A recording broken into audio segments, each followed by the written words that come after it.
We grow when we give. We grow when we give. We grow when we give. Nosotros crecemos cuando damos. We grow when we give. 与えるとき、成長する。 We grow when we give. Welcome to ROG, Return on Generosity. I'm your host, Shannon Cassidy. This podcast celebrates generosity at work, not financial giving valuable time, mutual respect, alternative perspectives, and genuine collaboration. Our special guest today is Michele Meyer-Shipp. Michele is recently announced as CEO of Dress for Success Worldwide, the leading global nonprofit employment resource for women. Michele will lead the organization's 145 affiliates in 23 countries to propel its mission to help women achieve economic independence through a network of support, professional attire, and the tools they need to thrive in work and life. What I appreciate most about you, Michele, is your engaging style. You're immediately likable, impressive, and exude goodness. Welcome to ROG, Michele. Oh, thank you, Shannon. I really appreciate you. Thank you for having me, and thank you so much for that just kind and generous introduction. Oh my gosh. Yeah, this is the tip of the iceberg. So our listeners, check out her bio and profile in the show notes. I would love for you to just share a little bit about your background, like where you were raised, some key steps on your journey to now. Yeah, sure. So, I never know how to answer the question about where I'm raised because I spent the first 18 years of life in New York. I grew up in Long Island, actually born in Brooklyn, and then ultimately spent middle school and high school in Long Island. And my parents moved me to Jersey when I was in college. And I've been here ever since. So I live in Jersey. I'm in central New Jersey in the Princeton area. I'm a wife. I'm a mom to three amazing sons, Miles, Marcus, and Mason. One's almost 24, one just turned 21, and my youngest son will be 20 this month. And my husband and I are now empty nesting. And I love being with my family. I love to travel, and I absolutely love sports. I'm a sports fanatic. And I also, over the course of my career, have just had a passion around supporting other people. So started my career as an employment attorney with the dream of creating equitable, inclusive workplaces for everyone, and quickly discovered that litigation wasn't my thing. So I kind of transitioned and took my employment law skills into an HR kind of talent development and supporting diversity efforts kind of direction. And I've been in that space ever since. And so to land this really great job as Chief Executive Officer of Dress for Success Worldwide is just incredible because now I almost feel like it's the culmination of all of the things I've learned throughout the course of my career, all in one job. And it's a job that has me doing exactly what I set out to do from the very beginning. So I feel very, very blessed, humbled, and grateful to be given this opportunity to lead this organization. So I'm happy, I'm blessed, and I'm just going to try to do my best to support the community. Oh, without a doubt. And thank you for that. I think that's so important to recognize how these steps along our journey can really lead us somewhere. And all of those experiences are informing your mindset and your awareness of what to look out for and what are some of the opportunities and how to partner with people. So I think that's a really great culmination of a lot of information for us to appreciate about what has led you to this place. So you have recently started this role. And what are some of your observations so far? Oh my God, it's been this Friday will be 2 months, and it has been incredible. So the first observation is, oh boy, what an amazing group of affiliates. We have, like I said, over 140 affiliates around the world. And what just blows my mind is the ability of these organizations to navigate through a pandemic, right? So Dress for Success, for its last 25 years, has really been, an in-person operation. So, the women we serve come through our front doors and we serve them face-to-face. All of our programming was face-to-face. Think about it, a woman coming in for clothing and suiting, it's all done face-to-face in our fitting rooms, in our career centers. And then suddenly we had to pivot. And being a nonprofit with limited resources, trying to figure out a way to pivot with limited dollars.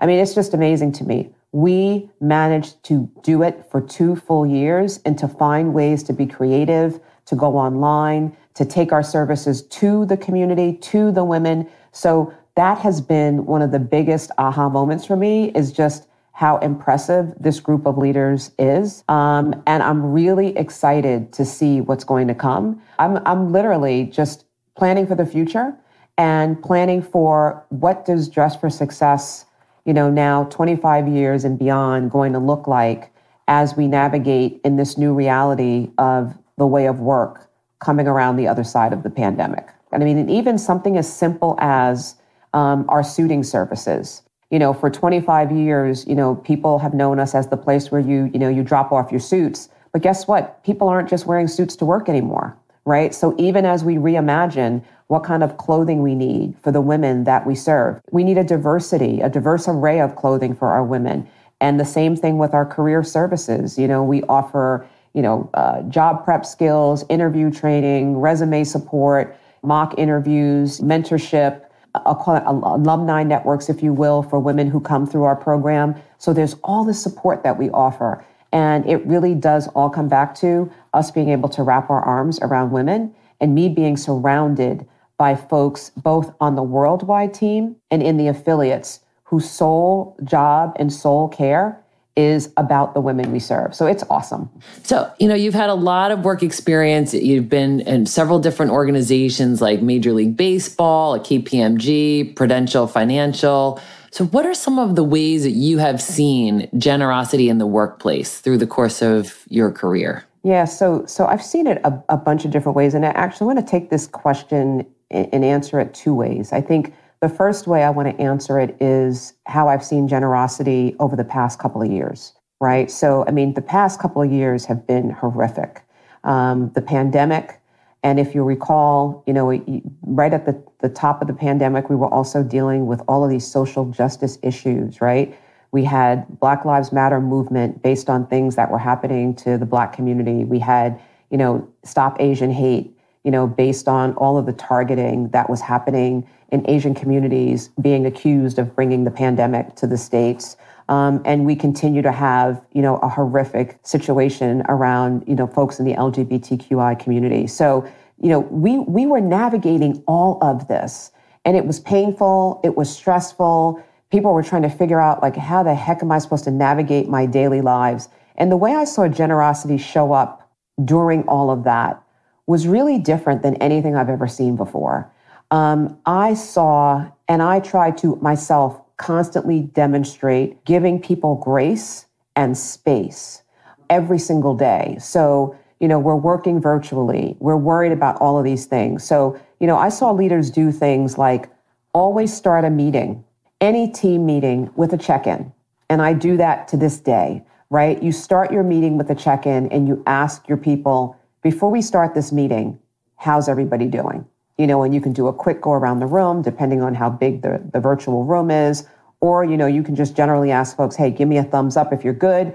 And just reminding people that there are resources there for them if they need them. But taking that moment to check in, I think really, really matters. I've also seen generosity in that as people are navigating all of the stuff that has come out of these unfortunate situations, leaders have been more flexible with their teams, not just with respect to, work hours and work locations, but generous with respect to flexibility on assignment due dates and timelines on projects and job sharing, and just being more agile with people around the way they work.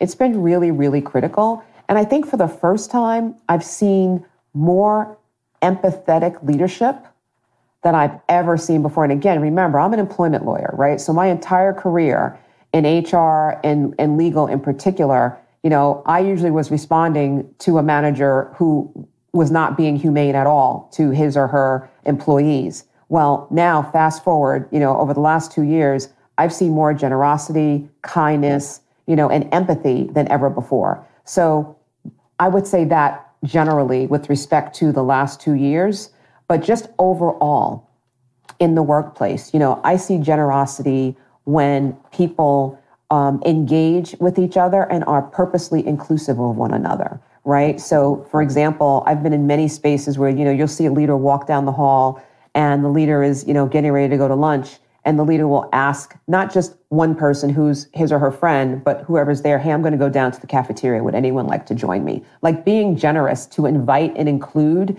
everybody, I think is great. I also think that you'll see generosity when folks are collaborating with one another and engaging with one another to share information and ideas. That is absolutely an act of generosity, because I will tell you, over the years, I've seen people not share, not collaborate, hoard information, and that's not in any way generous at all. So I think creating that environment of inclusivity, creating an environment of collaboration and innovation, I think those are some of the key ways that I've seen it. And I think finally, again, just pitching in and offering to help someone where you see they're struggling, whether it be over the last 2 years or at any time, just pitching in to help out and checking in with people to make sure that they're okay.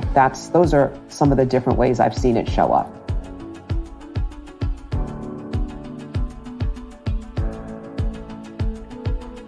When we come back, Michele will share about the silver lining of the pandemic.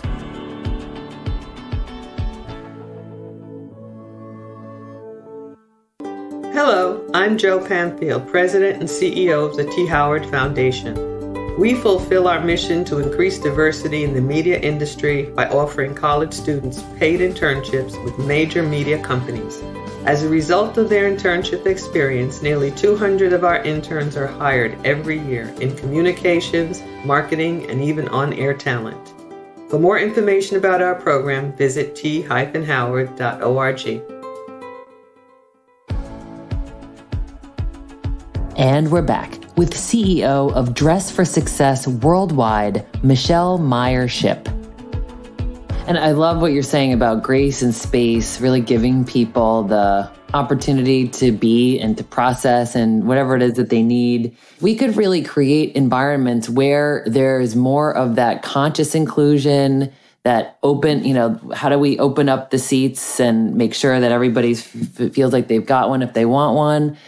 I really think that's going to be the change that we're going to see, because I think that leaders are much more committed to this now than ever. And maybe that is a byproduct of the pandemic, where we got to prioritize differently. Yeah, I think it's a silver lining. Silver lining. It definitely is a silver lining. I mean, nobody used to talk about empathetic leadership. Nobody used to really talk about soft skills. And, I live and breathe that. I live and breathe it. It is so important. I mean, people are dealing with a lot. Every single day it's something new. Now we have a war. We had a shooting in the city in Brooklyn yesterday in a subway. I mean, every time you turn around, it's something. So we really have to, like you said, treat our people and respect them as human beings before we jump into the work. Yes. Oh, for sure. And the example that you gave about the leader going to lunch and saying, hey, I'm going to grab something to eat. Would anybody like to come? What are some other practical ways that you have seen inclusion activated? Because I think we are learning a lot about inclusion and equity, but I think that there might be a missing link here of some practical application. That was a good example. Do you have others? So I'll tell you this. So I have a general tip that I give people all the time on this one, and it is this. If you're a leader of people, I mean, this could apply to anybody, but in particular, if you're a leader of people, you always need to be thinking about, who am I missing? I mean, if you literally just start with that one question for every employee action, you will take a step towards being inclusive. So for example, you're having that team meeting, you're on Zoom, and you've got the people who always talk and never stop talking, which drives me nuts. It's like, can you give somebody else a chance to speak, right? But you've got 2 or 3 people who never say a word in the meeting, and they're just sitting there staring at the camera. A leader, a good leader who is really trying to be inclusive, will literally say to those people, so, hey, Shannon, what are your thoughts on this? Hey, Michele, what are your thoughts on this? Hey, you've been kind of quiet. What are you thinking? I see your wheels spinning. Do you have some ideas? Right? So it is, who am I missing? So in that meeting, who am I missing? I have not heard Shannon's voice and I have not heard Michelle's voice. And you know what? Granted, they might not have something to say, but at least I'll ask so they don't feel like I didn't recognize their presence. And then you get really tactical about it when you think about recruitment, when you think about succession planning, when you think about promotions, thinking about who am I missing? So as you're looking at a cast of candidates for a job, if you have all one of anything, whether it be all one gender, all one race, it's like, wait a minute, who am I missing? And where else should I have posted this job to get a diverse array of job candidates? So, I could go on and on with examples, but I think that the core premise of inclusive leadership is thinking about who am I missing, and who do I need to engage and make sure I pull in here. For sure. Yes. And we had a guest recently, Fred Moss, who spoke about universal design. And he was suggesting that anytime anything is being built, designed, particularly, construction project, to always make sure that you have a person with disabilities in the conversation, so it's not an aftermath. Well, it's actually funny you said that. I remember working at one organization that we built out a new building. The building was beautiful. It's right down the street from where the original building was. And I remember one day, the head of facilities called me up. I was leading diversity there at the time. And he says, Michele, I want you to come on over to this building and take a walk through with me and let me know if you think, we've addressed all the things we need to address from a disabilities perspective. And I said, well, you know what? I said, I am fully able-bodied. I can walk, I can see, I can hear, thank God. I said, but why don't we get some of the members of our Abilities in Motion BRG to join us for the walkthrough, okay? Because I don't know what I don't know about their experience. And I said to the leader, and neither do you, right? So we invited 3 of these folks to come on over with us from the BRG. We walked the building, and will I tell you, they literally identified 6 issues, 6 major issues. And so it was actually funny because the project leader said, but we've done all the things that the ADA requires. And I looked at her and I said, yeah, that's great. But our employees who actually will be sitting in this venue are telling you that they can't reach the sink if they're in a wheelchair. They're telling you that in this room, in this big conference room as it's currently constituted, the wheelchair cannot squeeze between the tables. And this is a fire hazard. Right? So all these little things, and they were like, wow, great point. So again, in the spirit of being inclusive and having these voices, we were able to actually address issues proactively and not reactively. Yes. And that who am I missing? That key question is so helpful because if it's a situation like that, if it's a meeting, a decision, you talked about innovation earlier, right? You're solving a problem or you're designing something, making sure that you have the perspectives of all of the different people that you hopefully have access to in your own employee base. That's another thing is, do you have representation? Because that's what the world looks like. So in your amazing career, what are some of the ways that you have personally experienced generosity? Oh, wow. I mean, I've had people be generous to me with their time. And I mean that with respect to the people who have mentored me. I've had so many great mentors along the way who really, really busy people. I mean, super busy people who took the time to meet with me, twice a month, once a month, whatever it may be, to take my call whenever I had to run something by them. And to this day, I have what I describe as a board of mentors. And I can call on them at any time for any reason, 24/7, and they always respond to me in that way. I've also been fortunate enough to be the recipient of kind of that act of leadership inclusion when it's like, well, hey, Michele, what do you think? Or, hey, Michele, there's this meeting later today, and I really think you should be in the meeting. So I've had people do the exact kind of outreach to me that I just described that leaders should do for their employees. And so I've learned it by watching it happen to me in a host of ways. And then I think the most exciting thing for me too is I have received generosity. I don't know how to say this. I've had leaders give me opportunities that they didn't have to give me, right? So for example, when I was leaving the practice of law, when I made a decision to leave the practice of law, my mentors put the word out that I was looking to leave the practice of law. And I had a leader who was working in state government. He was the commissioner of the Department of Labor, great guy. And he called me in, we met. He goes, I actually think you really could do this job. And you know what? I want to give you a shot at this job. He didn't have to do that. So he was generous with me with an opportunity that set me on a course for my career. I don't think I'd be sitting here today if it weren't for Al Kroll, right? So generosity with opportunity, I think has also been something that has benefited me throughout my career. And again, I'm incredibly grateful for it. Yeah. And your point about time, right? Time is all we have. And for people who have offered you some and have given you an opportunity to go for something, or they've supported you in something that you'd like to do, or gave you encouragement, that makes me think that you're someone who they would want to do that for. There's somebody that is sponsorable. Often people talk about finding a sponsor, but I think it's a twofold thing, right? You have to be sponsorable. So what is something that, this might even not be a conscious thing for you, perhaps it is, but what are some of the things that you're deliberate about in your life, both be that professional and personal, that would make you sponsorable? I'll tell you what I am intentional about is being open to feedback. And I think that absolutely makes you sponsorable. I want to know how I'm doing, good and bad, right? And I'll even tell, members of my team all the time, like, tell me if I mess up. I'm going to mess up. I'm a human being. Let me know if I've made a mistake. I'm not perfect.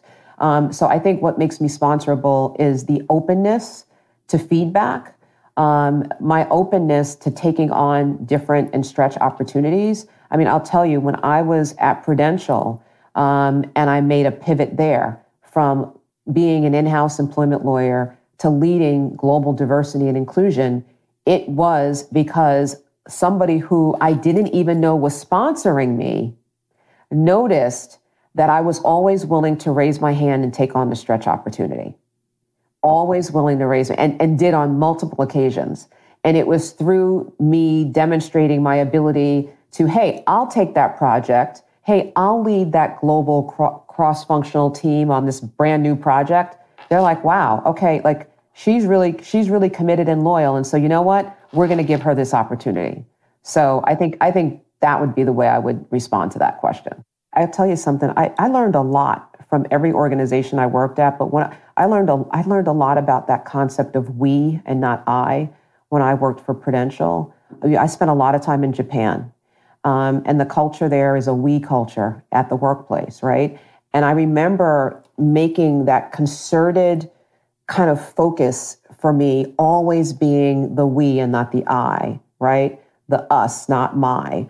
It makes a difference. It really makes a difference, because then everybody is engaged, everybody has ownership, and everybody feels connected. For sure. And that we, that's about engagement and collaboration and being personable. I think that's something that you model really well. Authenticity, being your true self and really inviting others to bring that authentic self to work as well. I know that you believe that goes a long way when people are just being fully themselves, right? Definitely. I mean, there's nothing better than authenticity and transparency. And I think, it's funny, I learned this from a couple of other leaders I watched along the way.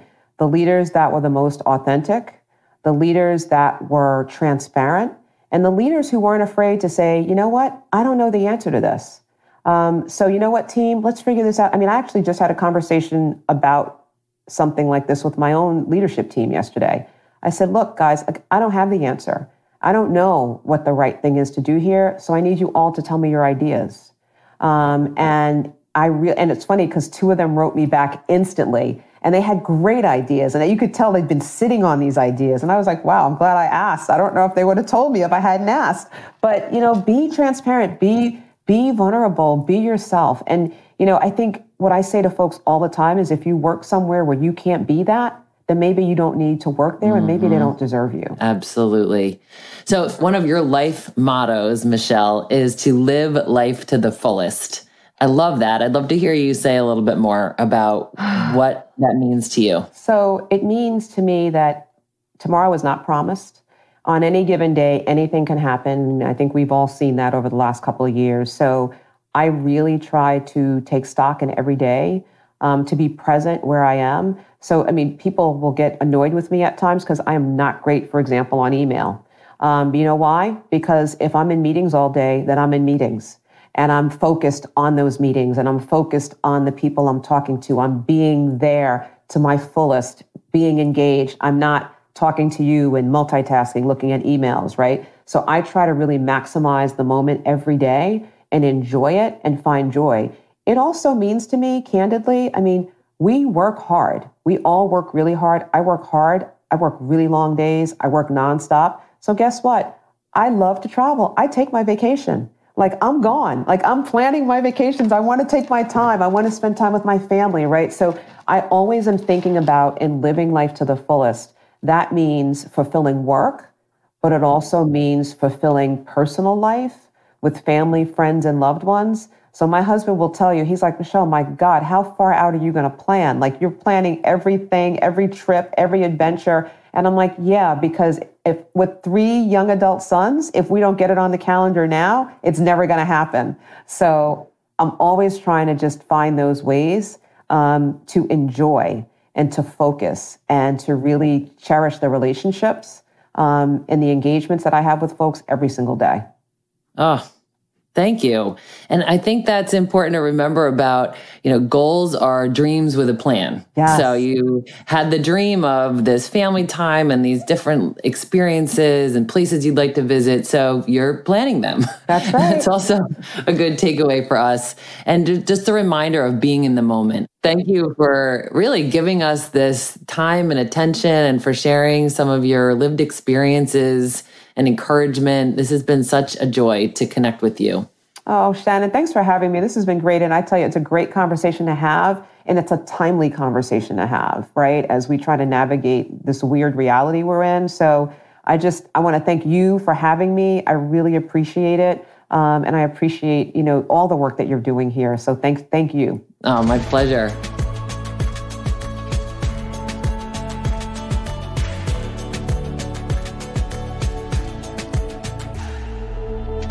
ROG takeaway tip: how to apply what we've learned to our own work and lives. Michele shared so many nuggets. 2 things that we can put into practice immediately is the team check-in and the key question, who am I missing?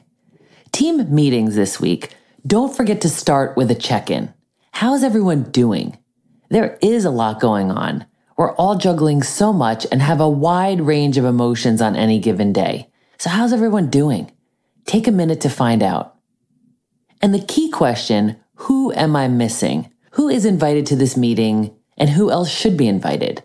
Who is sharing and contributing to this discussion, project, initiative? Who else should be sharing? Who am I missing? Voices, attendance, representation, recruitment, succession planning, promotion. Who am I missing from this list of high potential talent who are receiving coaching, mentoring, and sponsorship? That's a key indicator in where a company's priorities are. Who is being mentored, coached, and sponsored? Who do I need to engage, pull in, hire, promote, focus on? Look around the physical or virtual room. Look at the attendee list. Look at the project leads and the voices represented. Recognize who is missing and recruit and invite them. So this week, check in with your team and hear how they're doing. And ask that key question, who am I missing? Join us next week for our kickoff to Pride Month with special guest H. Walker, DEI and Leadership Development Officer for Boys and Girls Clubs of America. Until next week, stay inclusive and generous, everyone. Thanks for listening to ROG, Return on Generosity Podcast. Please help us grow by subscribing and reviewing us on your favorite podcast player. And for more information, visit bridgebetween.com. We grow when we give. 우리는 나누면서 성숙합니다. We grow when we give. On rayonne quand on donne. We grow when we give.